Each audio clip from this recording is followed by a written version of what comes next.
On va parler du budget. Revoilà le 49.3. Finalement, personne n'en voulait. Eh ben, tiens, donc, en fait, il arrangerait bien les choses pour certains. Écoutez Bruno Retailleau, le chef des Républicains, qui le réclame.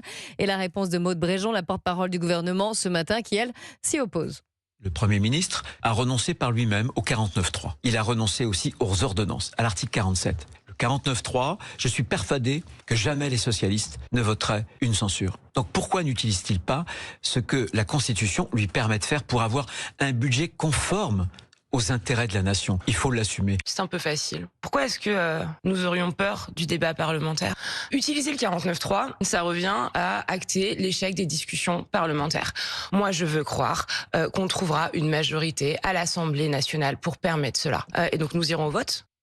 Alors, Georges Fenech, en tant qu'ancien député. Oui, non, mais permettez-moi alors un petit peu de sourire quand même. Allez-y. Parce que là, notre classe politique, on est vraiment sans dessus-dessous. Hein, on est même à front renversé. Vous vous rendez compte, on en est arrivé.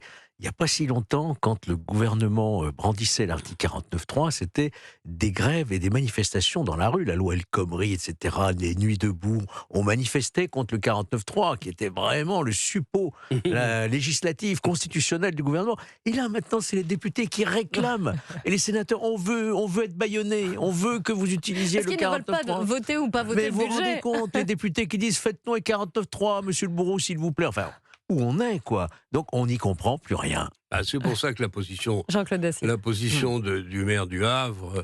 Alors, Édouard Philippe, qui justement... Monsieur Édouard Philippe est quand même très inattendue, très surprenante. Le PLFSS. Oui, alors il dit, bon, je crois qu'il y a encore 2-3 jours. Budget de la Sécu. Il doit y avoir encore 2-3 jours de discussion. Je pense que, honnêtement, la position de ce monsieur, je vois bien qu'il est candidat et qu'il essaie de se différencier au maximum de ses camarades. On rappelle qu'il est dans le socle commun, quand même. Les sondages, oui, justement. Ouais. C'est quand même étrange. Je rappelle que les sondages sont peut-être pas très bons pour lui, mais ça va continuer de se dégrader s'il persiste dans cette attitude. Il n'y a rien de totalement satisfaisant. On est dans une situation effroyable dans laquelle nous a mis le président de la République. Faut pas rêver, on va pas passer de la nuit au jour parce que monsieur Machin aura changé d'avis. Je ne le crois pas. Retailleau, sa position est difficile aussi. Lui, il doit à tout prix se différencier de Laurent Wauquiez. Le spectacle qui nous est offert par l'Assemblée nationale est absolument affligeant. Je maintiens quand même que nous avons besoin d'un budget impérativement.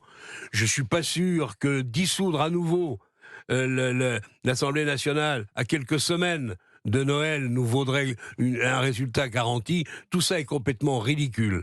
Je pense qu'il faut donner sa chance au Premier ministre, qui a quelques qualités d'habileté.